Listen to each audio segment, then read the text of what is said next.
Hello class! Today we will listen to a story entitled The Kid and the Wolf.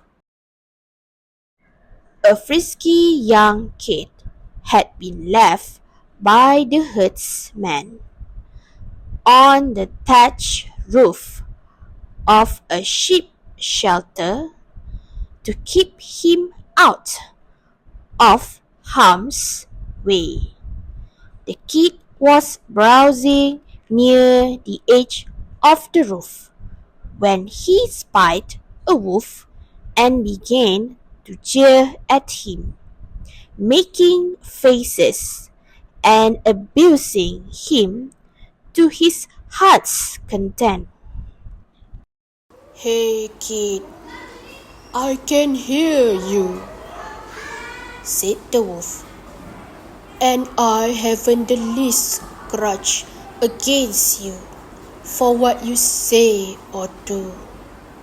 When you are up there, it is the roof that's talking, not you." The moral of the story is be mindful of the timing and whom you talk to. The end.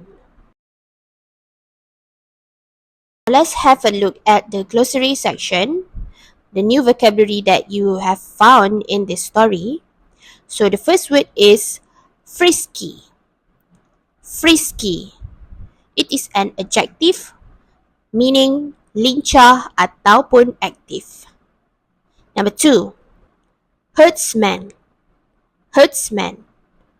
It is a noun, kata nama, which means pengembala. Number 3, thatch. Thatch. It is an adjective word, kata adjective, meaning jerami ataupun bumbung yang telah ditutup dengan jerami. Number 4, jeer. Jeer. In this context of the sentence, it is a verb. It refers to verb, iaitu kata kerja yang membawa maksud mengejek. Number 5, crutch. Crutch. It is a noun, kata nama, and the meaning is dendam. The last word is mindful. Mindful. It is an adjective membawa maksud sedar atau beringat. Alright, are you ready for the quizzes? You have 2 reading comprehension questions and 3 vocabulary questions. The vocabulary questions are actually from the glossary section just now that we have reviewed one by one. I hope you still remember the word. Okay, I hope you still remember those words. Okay, now the first questions. Who had been left by the herdsman?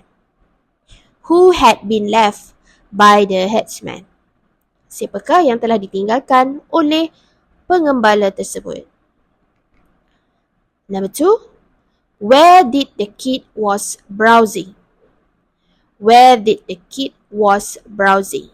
Di manakah kambing biri-biri itu sedang mencari?